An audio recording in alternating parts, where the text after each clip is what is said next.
Evangelho de Mateus 18, a partir do versículo de número 1. Quem encontrou, diga amém. O texto diz assim, Mateus 18, talvez a sua Bíblia comece com o título, O Maior no Reino dos Céus. Naquela hora, aproximaram-se de Jesus os discípulos, perguntando, quem é, porventura, maior no reino dos céus?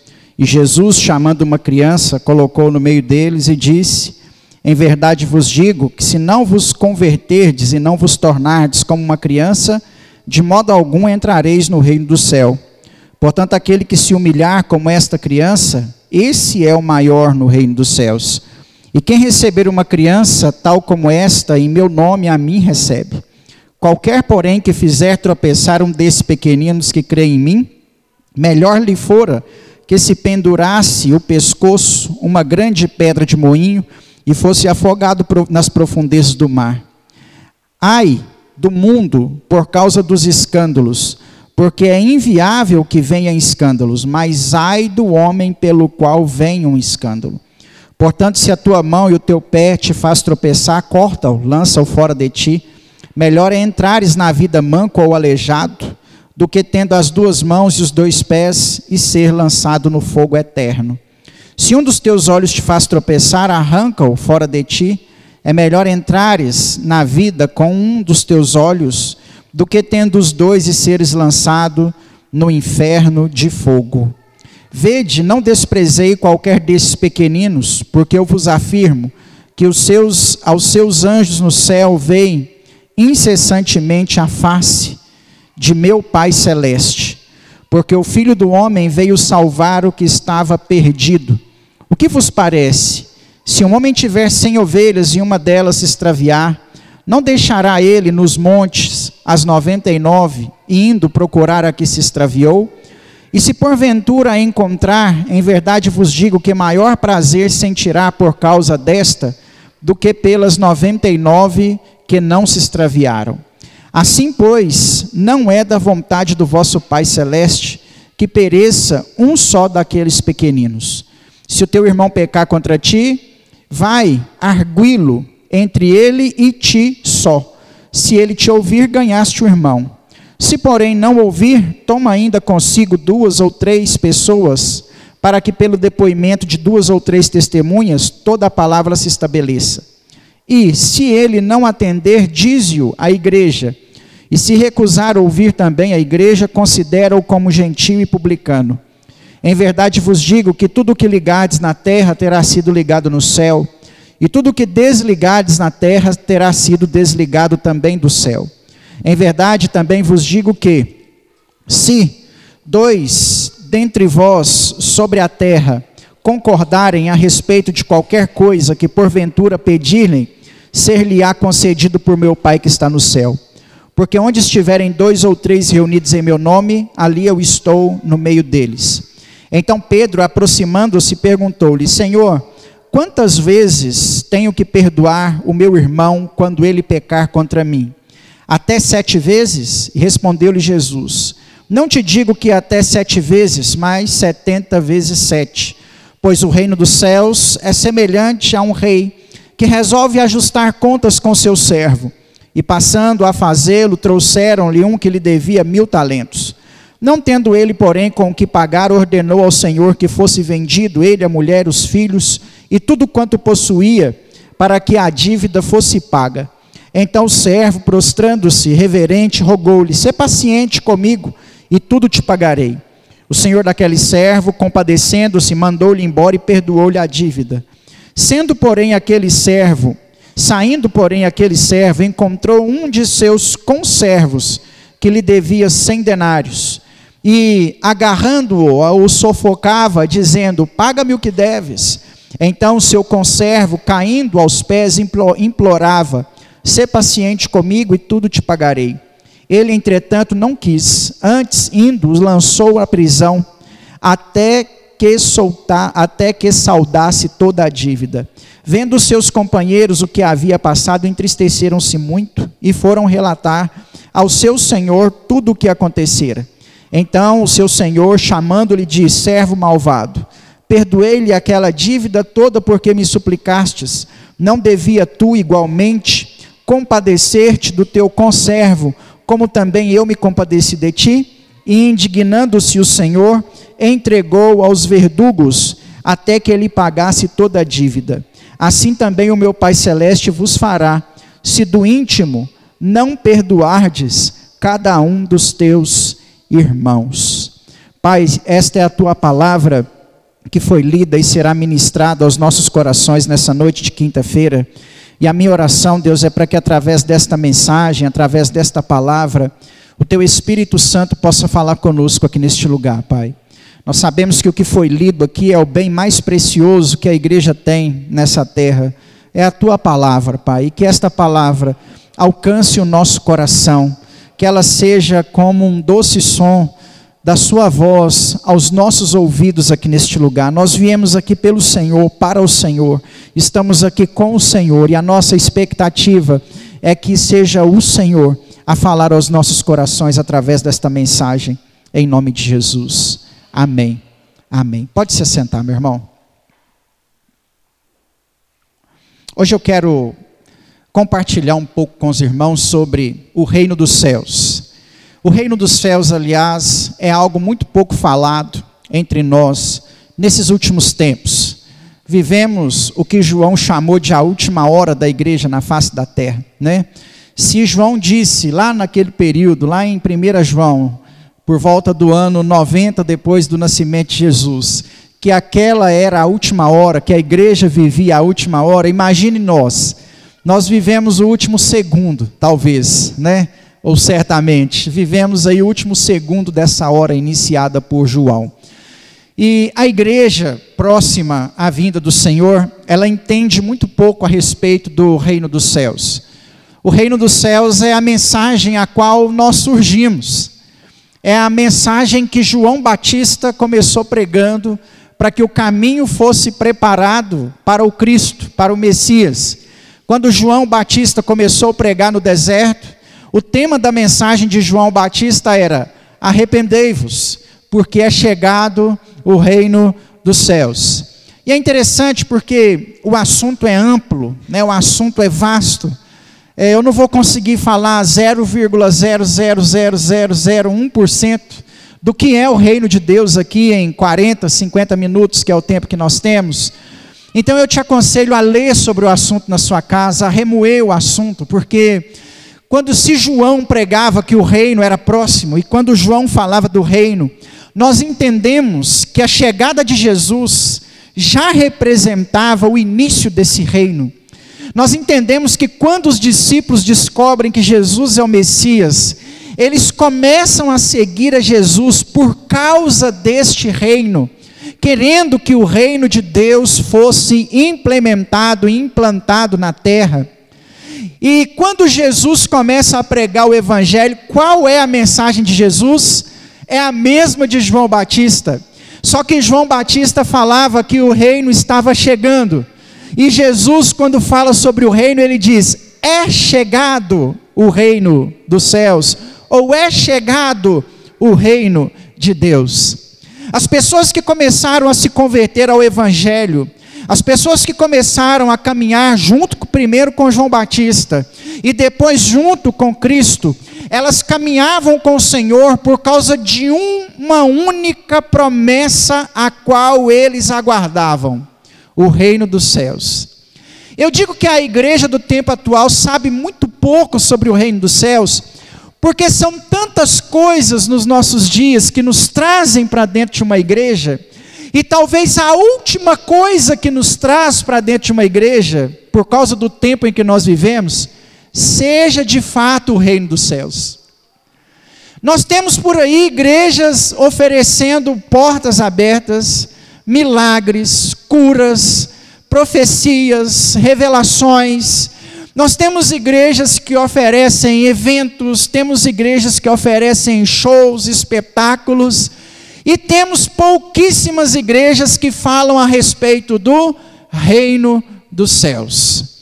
A primeira bênção que nós deveríamos estar buscando ao entrar por essas portas é fazermos parte do reino dos céus. É a mensagem de João, é a mensagem de Jesus, é a mensagem dos discípulos quando eles começam pregando em Atos dos Apóstolos, que o reino dos céus era chegado e as pessoas precisavam começar a fazer parte desse reino. O capítulo 18 do Evangelho de Mateus é um capítulo inteiro dedicado ao reino dos céus, a esse reino. Eu extraí desse capítulo aqui, de forma muito superficial, 1, 2, 3, 4, 5, 6, 7. Foi aleatório, eu não quis achar o 7, mas extraí aqui 7 características do reino dos céus, ou de quem faz parte do reino dos céus, ou características que o reino dos céus produz em nós. Esse capítulo 18, então, ele foi todo separado para explicar a respeito do reino dos céus. Ele começa com uma pergunta, e a pergunta dos discípulos era se porventura alguém seria maior nesse reino. E para responder a pergunta dos discípulos aqui, se alguém seria maior, Jesus vai dar essa explanação do capítulo de número 18 do Evangelho de Mateus. Existem algumas definições sobre o reino. Eu já citei uma aqui esses dias para trás. Eu gosto muito da definição de Warren Gruden, que diz que o reino dos céus ele é, mas ainda não.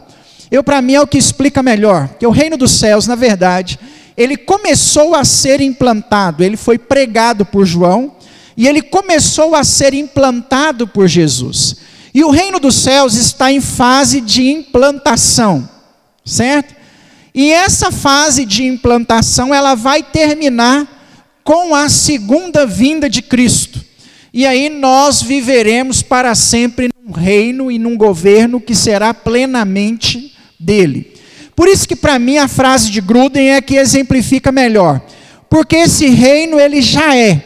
Ele apenas ainda não está completo, né? Ele já existe, ele só não está pleno, ele estará pleno após a segunda vinda. Para nós, parece que o tempo é muito, já são 2000 anos aonde esse reino está sendo implantado, desde a pregação de João Batista, o nascimento de Jesus, né?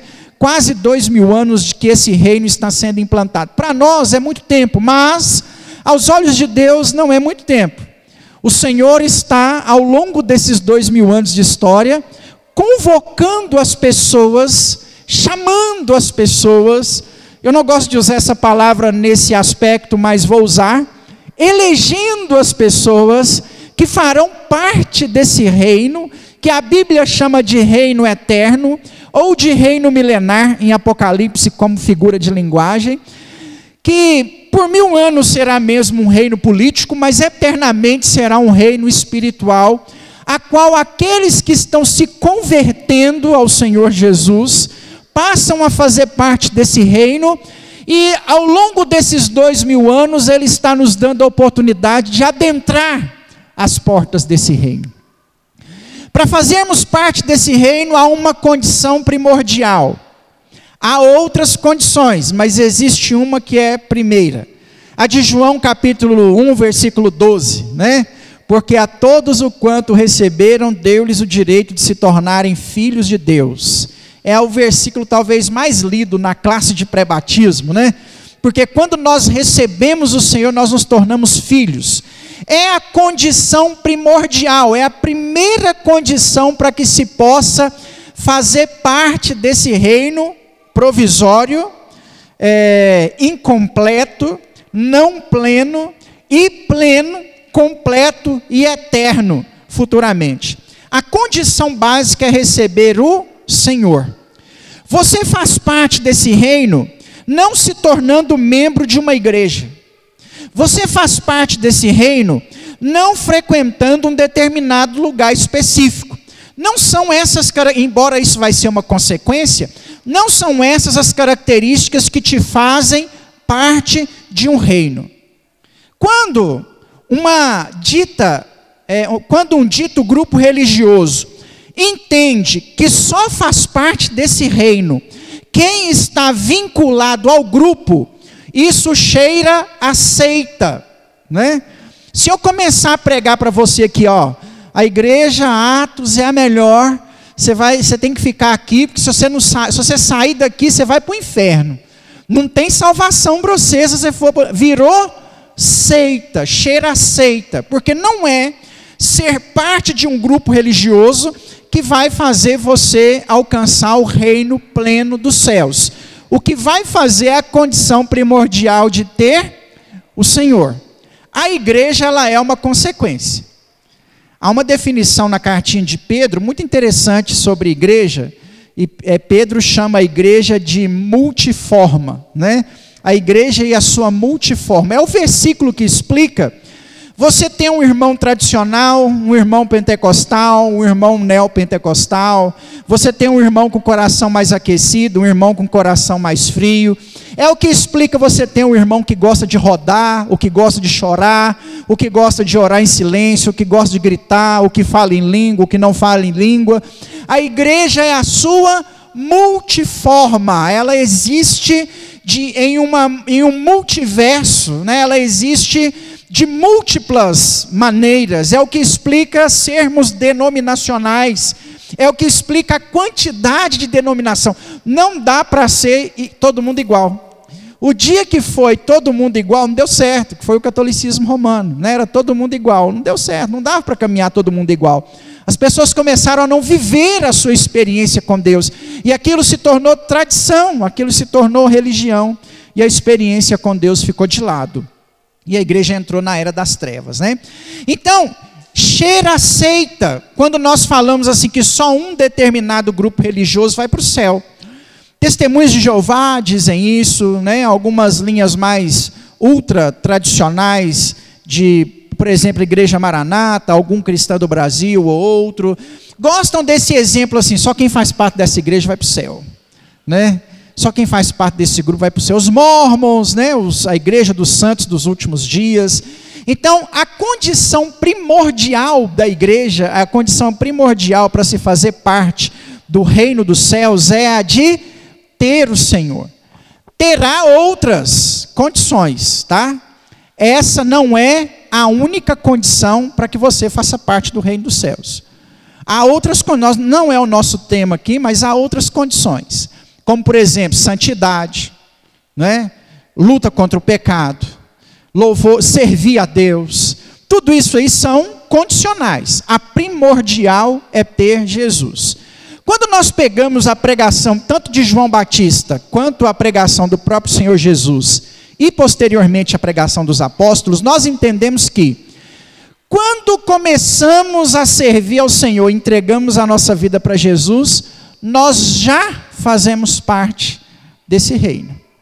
Ele só ainda não é pleno, mas nós já fazemos parte, certo? Nós já fazemos parte. Jesus vai deixar algumas características importantes sobre esse já fazer parte do reino. Houve um primeiro discípulo que entendeu que esse reino de Deus, ele não é físico, ele é espiritual. Abre um parêntese, embora há uma promessa de que ele seja físico, literal, no milênio, após a vinda do Senhor, fecha parêntese, a implantação do reino pregada por João Batista e por Jesus era um reino espiritual. Qual reino os judeus aguardam até hoje? Aguardavam no dia de Jesus, nos dias de Jesus, e aguardam até hoje a implantação de um reino físico, real. Eles achavam que Jesus ia se levantar, fazer uma rebelião contra Roma, retomar o poder político, ele seria o rei e os seus discípulos ajudariam a governar. Isso vai acontecer literalmente, Apocalipse prometeu para a gente, só não era naquele momento. Os discípulos, os seguidores de Jesus, alguns aguardavam essa manifestação física do Messias. Há um discípulo que é o primeiro a entender que esse reino não era físico. Um dos discípulos, tido por alguns teólogos como o discípulo mais inteligente, que depois vai tomar a decisão mais burra, com perdão da palavra, que alguém poderia tomar. Mas eu, considerado pelos teólogos, o que primeiro compreendeu que esse reino seria um reino espiritual, foi Judas Iscariotes. Quando ele percebeu que Jesus não se levantaria para tirar Roma do poder e assumir o trono, ele tentou promover isso de maneira humana. Como? Entregando Jesus. O Judas não queria as 30 moedas de prata. O Judas, as 30 moedas de prata tinham relativamente um valor baixo, relacionado à venda de uma vida, tá? Tinha um valor baixo. Uma moeda de prata naquela época era o salário de um dia de um soldado romano. Diga-se de passagem, o soldado romano ganhava muito bem, era um dos melhores empregos daquela época. Mas uma moeda de prata correspondia a um dia de serviço de um soldado romano. 30 moedas de prata era o que um soldado romano ganhava no ciclo de um mês. Se a gente fosse parafrasear isso, seria, vamos pegar aí, não serve de comparação, porque o salário dos soldados militares, eu particularmente considero defasado, né? Talvez você ache que um policial militar ganha bem aqui em Lagoa da Prata, que tem poucos homicídios, poucos assaltos, né? Não sei se você já teve oportunidade de morar em favela, eu morei em favela, e eu não queria ser policial militar tendo que atender a favela, né? Trocar tiro todo dia, ser ameaçado de morte, 7, 8 mil reais, que é que o policial militar ganha. Morando lá na favela, no Rio de Janeiro, em São Paulo, Belo Horizonte, arriscando a sua vida todo dia, é pouco. Eu não sei se vale a pena prestar um concurso público para sair todo dia para trabalhar sem saber se vai voltar para casa. Isso em Lagoa da Prata não é diferente, né? A gente pode ter menos criminalidade, mas é o mesmo risco. Então, eu não sei se vale a pena. Mas suponhamos, para a gente poder parafrasear, que a gente pegue esse exemplo. O Judas vendeu Jesus pelo que ganha um policial militar. Era um bom dinheiro? Sim. Mas que acabaria na roda de 1 ou 2 meses. Não dava para o Judas trocar o cavalo, nem comprar uma carruagem. Não dava para o Judas comprar uma casa. Estou rico, agora vou viver o resto. Não dava. Era um dinheiro que ele acabaria com ele em poucos dias. 40, 50 dias ele acabaria com o dinheiro. Não era o valor que Judas estava atrás quando ele entregou Jesus. O que o Judas queria? Ele entendeu que Jesus estava falando de um reino espiritual e tentou forçar a situação. Ele escutou Pedro dizendo que arrancaria da espada e lutaria a favor de Jesus. Aí o que ele faz? Ele vai lá e entrega Jesus, pensando que os discípulos se levantariam para defender Jesus e haveria uma grande rebelião e Jesus assumiria o poder e esse reino seria físico. O plano de Judas deu errado. Por que o plano de Judas deu errado? Porque na hora que chegaram lá e prenderam Jesus, você já ouviu aquela expressão, ou mato ou morro? Ou corro para o mato ou corro para o morro? Os discípulos correram para o mato. O Pedro falou, ou mato ou morro. Na hora que prenderam Jesus, o mato. Não morreu nada, correu, foi para o mato.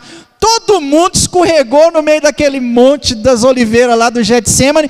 Ninguém ficou com o Senhor. O João ficou disfarçado, acompanhando Maria durante todo o processo. Mas o restante dos discípulos, ninguém arrancou da espada para lutar. Aí na hora que o Judas vê que os discípulos correram, que Jesus ficou sozinho, e que ele está sendo condenado à morte, o que o Judas faz? Volta no sacerdote, com as 30 moedas e devolve. O sacerdote fala assim, não é nosso mais, não tenho eu nada com isso aí. O sangue aí, que corra sobre as suas mãos, porque ele vai morrer. O Judas deixa as moedas lá. Por que ele deixa as moedas lá? Remorso. Pelo que ele tinha feito, ele pensou assim, se ele fosse brasileiro, ele falaria assim, nossa senhora, vendi. Né? Falou assim, meu Deus, o que eu fiz? Soltou as moedas de prata e depois foi tirar a própria vida. Atos dos Apóstolos diz que ele tentou se enforcar, dá a entender que o galho quebrou e ele cai nas pedras, né? E as suas vísceras se espalham sobre as pedras, e é nessa condição que os discípulos encontram ele depois, né? Com as vísceras para fora, e tem até o nome lá, o lugar, né? Então, o Judas foi o primeiro a compreender que esse reino não era físico, que esse reino é um reino espiritual. Quando você entrega a sua vida para Jesus, você já começa a fazer parte desse reino espiritual, desse reino que Jesus é o seu Senhor. Você entregou a sua vida para Ele no dia, e você disse assim: eu te recebo como meu único e suficiente Salvador e Senhor. No dia que o pastor foi te batizar, ele perguntou para você: você crê no Senhor Jesus como seu único e suficiente Salvador? Você respondeu: sim, eu creio, como seu Senhor. Não há promessa de mais nada sobre a sua vida que não seja essa. E não entenda essa frase como algo que é pouco. É tudo o que você precisa. Fazer parte deste reino. Eu não sei se você vai chegar lá rico, pobre. Eu não sei se vai chegar lá curado ou doente. Eu não sei se você vai chegar lá aos trancos e barrancos, faltando isso aqui para desistir, igual a música que a irmã cantou. Mas eu sei que o que nós precisamos é alcançar a plenitude desse reino. Isso é o que vai valer para a gente. O Senhor não precisa nos prometer mais nada. Só o reino. Pastor, o que isso tem a ver comigo hoje? Enquanto nós servimos ao Senhor, vamos para a segunda dica de Jesus. Evangelho de Mateus, capítulo 6. Buscar em primeiro lugar o reino de Deus. A igreja tem se esquecido de que tudo que nós precisamos fazer é para este reino. Nós deveríamos acordar todos os dias e pensar assim: o que eu fiz hoje para o reino? Eu poderia listar para você 1 milhão de coisas que nós podemos fazer para o reino, em função do reino. Falar do amor de Deus é a primeira delas. Ajudar com que outras pessoas enxerguem o que você enxergou. Pregar Cristo aos corações em trevas. Tirar as pessoas que estão no caminho, a passos largos, em direção ao inferno. Talvez seja a grande missão da igreja relacionada ao reino dos céus. A primeira pergunta que nós precisamos nos fazer é se nós estamos trabalhando em prol do reino de Deus, que deve ser buscado em primeiro lugar. Nós precisamos respirar esse reino. E podemos listar 1 milhão de coisas que fazemos em prol desse reino. Se a consequência da pregação de Jesus foi o surgimento da igreja, logo nós compreendemos que a igreja, ela é o reino de Deus aqui na terra. O que nos faz parte desse reino não é a instituição CNPJ, não é isso. É ter Jesus. Amém? Mas a consequência desse reino também é ser igreja. Quando você trabalha em prol da igreja, não estou falando da nossa, estou falando em prol de qualquer igreja, nós precisamos criar consciência de que nós não fazemos isso à denominação. Nós não fazemos isso à instituição. O que nós fazemos, tudo o que nós fazemos pela igreja, é em proclamação a esse reino. É para o reino. É para o reino. Não é só para a igreja. Eu comecei falando sobre a igreja. Mas tem um outro texto, não está no capítulo que nós lemos. Não está no capítulo que nós lemos. Acho que está quando Jesus dá esse mesmo discurso, só que em Lucas, se eu não me engano. Ou Lucas ou Marcos. Jesus vai falar o seguinte: que qualquer que servir um copo com água a um dos seus, está fazendo a ele. Que qualquer que ajudar a um dos seus, está fazendo a ele. Parece que o Salomão já sabia disso lá em Provérbios. Salomão chega a mencionar que quem faz ao pobre empresta para Deus. Não é só a igreja. Tudo que nós fazemos a nível de nos ajudar, nós estamos fazendo em prol do reino de Deus. nós não fazemos para homens, nós não fazemos para a instituição, nós fazemos porque é dessa forma que nós implantamos o reino de Deus aqui nessa terra. Nós implantamos o reino de Deus. Tomara que você não precise, mas suponhamos que você precisa aí de uma cesta básica, de uma ajuda beneficente da igreja. E a gente vai lá e te ajuda. Eu já compartilhei com os irmãos aqui a facilidade que eu tenho de arrumar emprego para os outros, né? Tem hora que a pessoa nem quer trabalhar e eu estou arrumando emprego. E vamos supor, você foi lá e ajudou. Você ajudou financeiramente. Não estou falando eu, pastor Tiago, não. O Tiago, ser humano. Nós não temos que ajudar os outros porque você é pastor, não. Você tem que ajudar os outros porque você é ser humano, né? Faz parte do reino dos céus, isso aí. Você vai lá e ajuda alguém.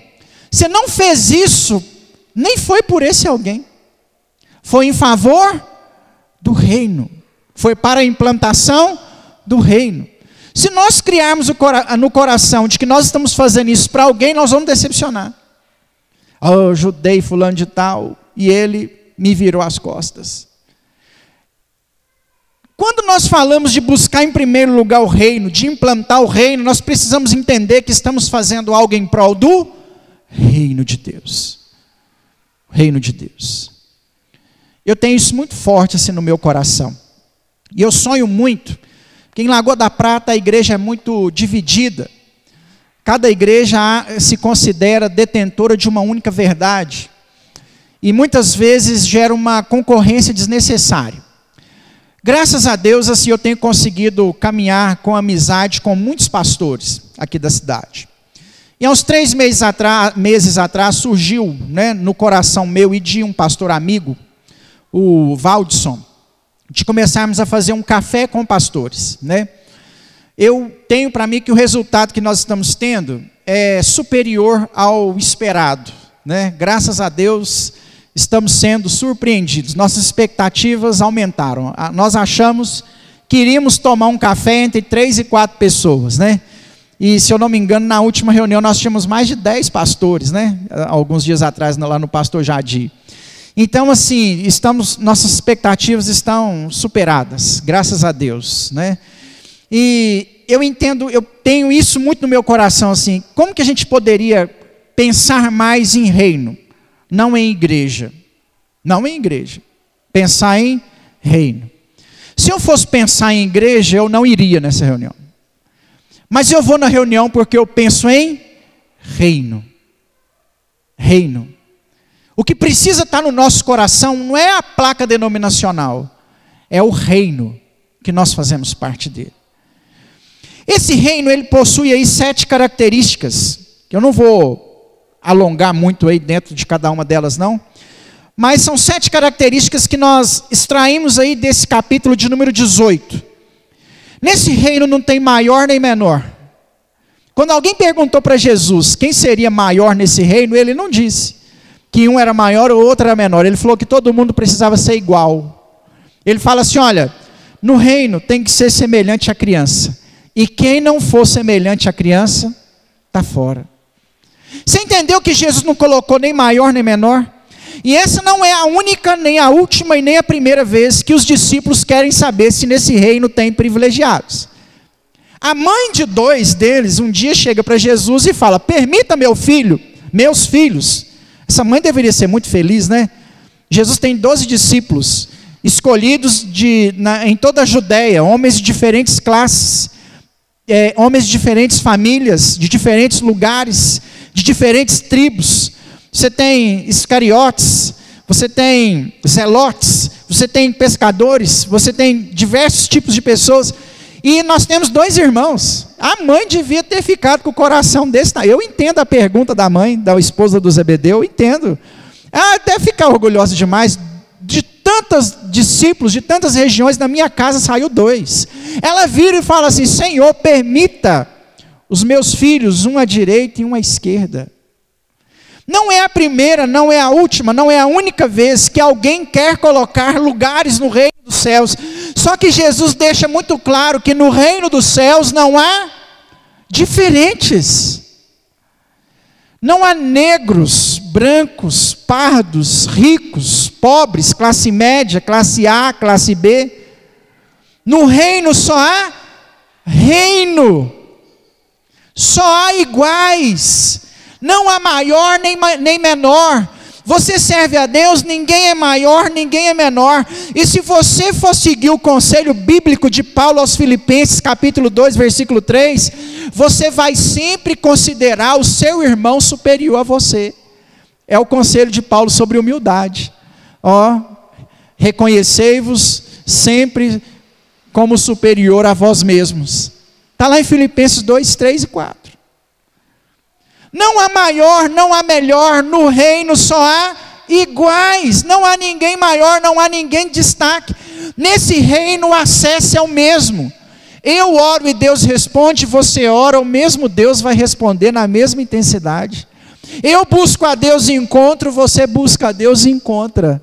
O meu Pai é o seu Pai, não há maiores ou menores, talvez há responsabilidades que não diferenciam no tamanho. Quem está no episcopado, na liderança, no louvor, vai ter uma responsabilidade a mais. Vai ser mais cobrado, mas melhor não. Não vai chegar no céu e Jesus falar assim, os pastores, por favor, não, nós vamos estar no meio. O máximo que vai acontecer é chegar a minha vez, Jesus vai perguntar, e os que eu te confiei? Senhor, aí, beleza. É a responsabilidade que muda. O acesso é o mesmo. A mesma presença que eu sinto, você sente. O mesmo Espírito que é derramado sobre a minha vida, é derramado sobre a sua vida. Da mesma forma que Deus pode me usar para ganhar alguém, Deus pode te usar para ganhar alguém. Não há maior, não há melhor, não há títulos, não há cargos, não há status, não há benefícios superiores no reino. Embora os galardões geram uma incógnita no pensamento dos teólogos, não sei se você sabe, não há respostas para a interpretação sobre galardão, né? Por exemplo, se no céu não tem inveja, se no céu não tem soberba, o que vai adiantar eu ter 100 pedras na minha coroa e você não ter nenhuma? Eu não vou poder olhar para você e falar assim, minha coroa, 100. E você, não, tadinho de mim, não tem nenhuma. Até porque nós ficaríamos envergonhados diante de Billy Graham, ficaríamos humilhados diante do apóstolo Paulo, né? O que seria de nós diante desses homens com a nossa coroa pequenininha, empoeirada? E não vai ter esse sentimento no céu. Nenhum teólogo sabe explicar o galardão no céu. Ninguém chegou. Essa é uma resposta que teremos só quando chegarmos lá. Nenhum teólogo fala sobre o assunto. Então, não há maior, não há melhor. Não há. No reino só há iguais. E esses iguais são inocentes como uma criança. Segundo lugar, tem que ser como uma criança. Inocente. Reino é lugar para inocência de pensamento, pureza de pensamento. Vamos trocar a palavra por pureza. Ver como uma criança é pura, sem maldade, sem malícias. Assim são aqueles que fazem parte do reino. Não quer prejudicar ninguém até determinada idade, né? Até aprender as coisas más. Não quer prejudicar ninguém. Quer se ajudar. Não mente. Você já viu como criança não sabe mentir, inventar? Sinceridade, fala o que vem na teia, né? Você já passou vergonha com criança? Eu já. Fazia visita e levava o Tiago, aí alguém falava assim, pastor, peraí que eu vou fazer um café. A gente falava assim, irmã, não precisa não. O Tiago falava assim, precisa sim, eu quero o café. E aí a gente ficava naquela vergonha, não, que isso, Tiago, para. Não é porque era sincero, né? Não era nem o que comer, né? Porque o Tiago gosta de café, aí a pessoa oferecia café, não, eu quero o café, né? Então a sinceridade de uma criança que fala a verdade. Você já viu criança colocando pais em apuros? Não, briga sim, lá em casa briga. Aí você fica assim, querendo consertar a situação, mas criança é pura, é sincera, e Jesus disse que no reino é quem é puro. Não vê a mal. Ele não está preocupado com o que vão pensar dos pais, ele só fala. Ele não está preocupado com o que vai pensar dele, ele só faz, ele só é. Tem que ser como uma criança. Terceira, O reino dos céus precisam ser evitados os escândalos. Não pode haver escândalos no reino. Eu vou mudar a frase. Não é que não possa haver escândalos, né? O próprio texto que nós lemos diz que os escândalos acontecerão. Mas é preciso evitar ao máximo os escândalos. Evitar ao máximo. Quando eu digo evitar escândalo, não pensa no escândalo do outro, não. Pensa no seu escândalo. Não escandalize você. Falei sobre igreja aí há uns dias atrás. Característica de igreja, eu não caço, eu sou, né? Então evita escandalizar, porque tudo que eu faço que é escândalo é pecado. O Pedro e o Paulo tiveram uma certa discussão com isso aí, porque o Paulo chama a atenção do Pedro, porque o Pedro, na hora que estava com o gentio, comia carne de porco, fazia a festa e tal. E na hora que estava com os judeus, não pode comer carne de porco. Aí o Paulo chega e fala assim: ei, isso aí não é desse jeito não. Eu preciso, irmãos, entender que se eu estou escandalizando o meu irmão, é melhor eu não fazer. Talvez você está querendo fazer alguma coisa que não seja pecado, mas vai escandalizar o seu irmão? Então, não faça. Acho que um grande exemplo que a gente usava no passado, hoje acho que não aplica mais, não sei se por causa da nossa cultura aqui na cidade, mas no passado a gente usava muito, tipo assim, sexta-feira da paixão, né? Aí você acende a churrasqueira, mete a carne no churrasco lá, e fala para o vizinho que é católico: aqui, você não está comendo não? Eu estou. E o camarada vai achar aquilo um absurdo. Meu Deus, que povo crente é doido, está comendo carne. Lá em Pará de Minas eu escutava que virava sangue. Tinha as historinhas assim: não bebe leite não, porque o leite vira sangue. Não come carne não, porque a carne assada vai virar sangue. E aí a gente tinha medo, né, de pôr a carne no prato e ficava assim: ai, será que vai virar sangue, né? E aí ficava naquele medo danado. E quem está do lado de lá escandaliza. Tem problema você comer carne sexta-feira da paixão? Não. Vai virar sangue? Não. Mas você precisa afrontar, né? Não seria melhor, não digo não comer, mas pelo menos não escandalizar o irmão?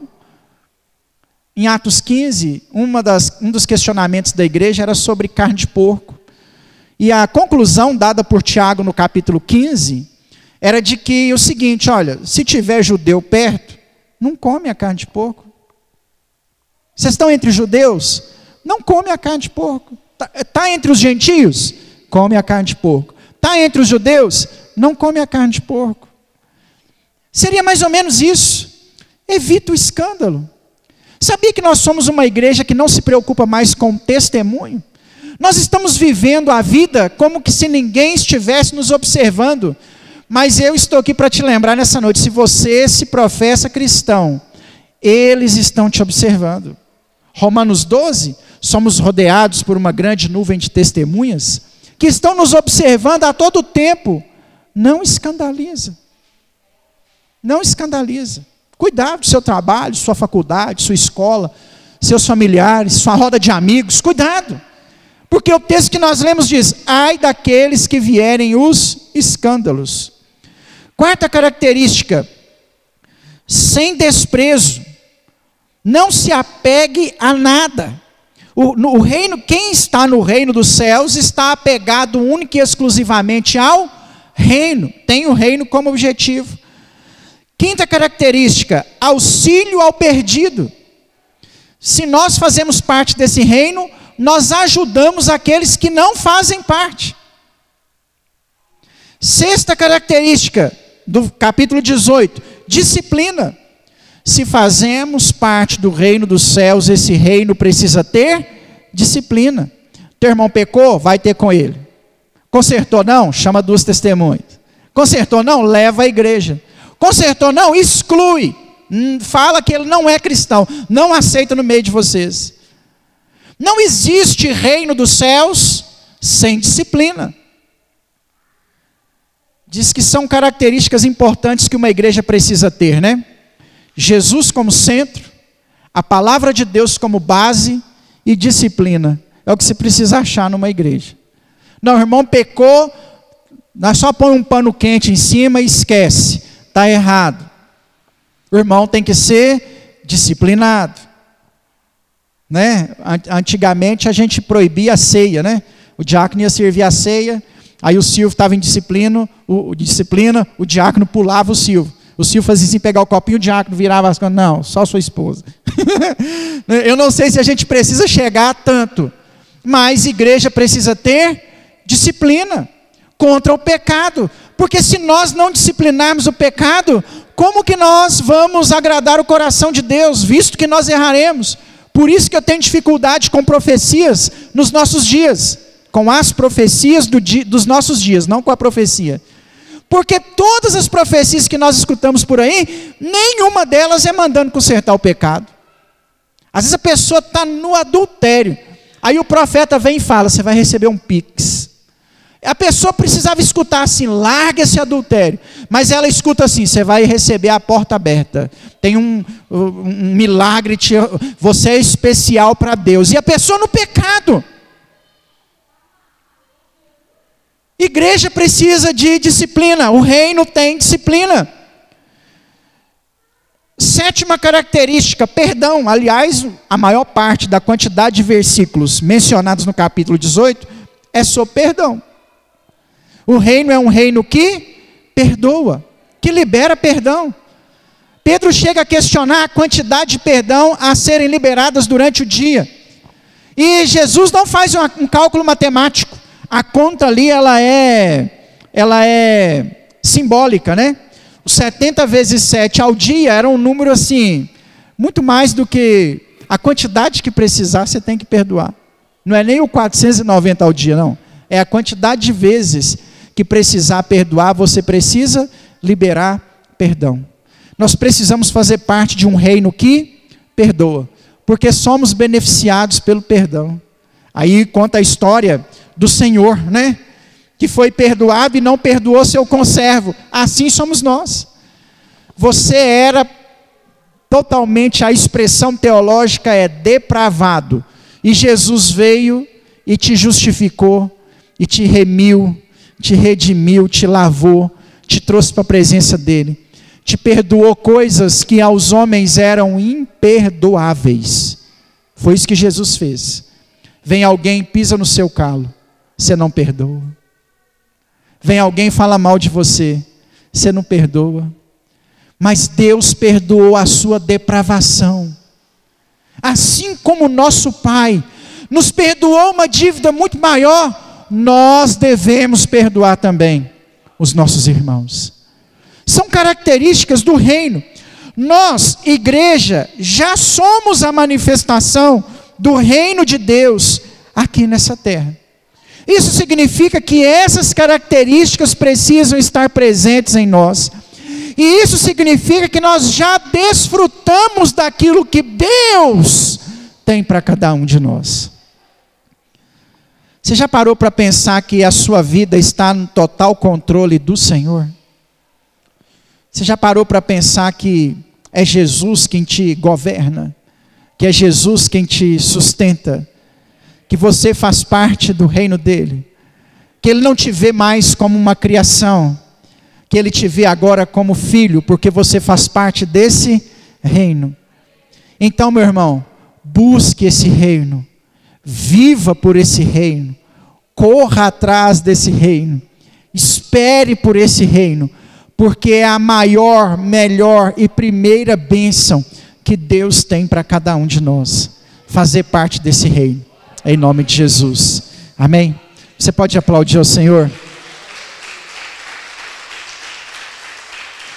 Se coloque de pé, vamos orar. Enquanto a Márcia vai preparando aqui mais uma canção, vamos orar ao Senhor nesse momento. Coloque a sua mão sobre o seu coração. Você que faz parte desse reino, talvez você, assim como a maior parte da igreja nos dias atuais, não entende direito esse reino, não compreende direito esse reino, mas você faz parte dele. E como parte desse reino, o Senhor cuida de você. Ele é o seu presidente, ele é o seu governante, ele é quem dita as regras, ele é quem faz as leis para a sua caminhada. E governo melhor do que o dele não há. Ele manda a verba quando precisa e Ele corta a verba quando precisa também. Ele cuida da sua saúde, Ele sara as suas feridas. Você faz parte de um reino já, que vai muito mais além do que as coisas dessa terra. Você faz parte de um reino que o Senhor tem, desde o Evangelho de capítulo 14, preparado ele para você, né? Ele será pleno ainda, mas você já faz parte desse reino. Então desfruta dele. Desfruta do que o Senhor tem para você nesse reino, em nome de Jesus. Pai, nós estamos aqui reunidos, ó Deus, porque cremos na manifestação do Teu poder, na Tua glória, na Tua graça, Senhor, sobre as nossas vidas, ó Deus. Nós queremos, ó Pai, entregar nas Suas mãos o nosso caminhar. Nós queremos entregar nas Suas mãos, ó Pai, o nosso ser, o nosso viver. E pedir, Deus, que este reino, a qual nós fazemos parte, possa continuar crescente em nossas vidas e em nosso coração, a cada dia, Senhor, em nome de Jesus, em nome de Jesus. É o Senhor e muito digno.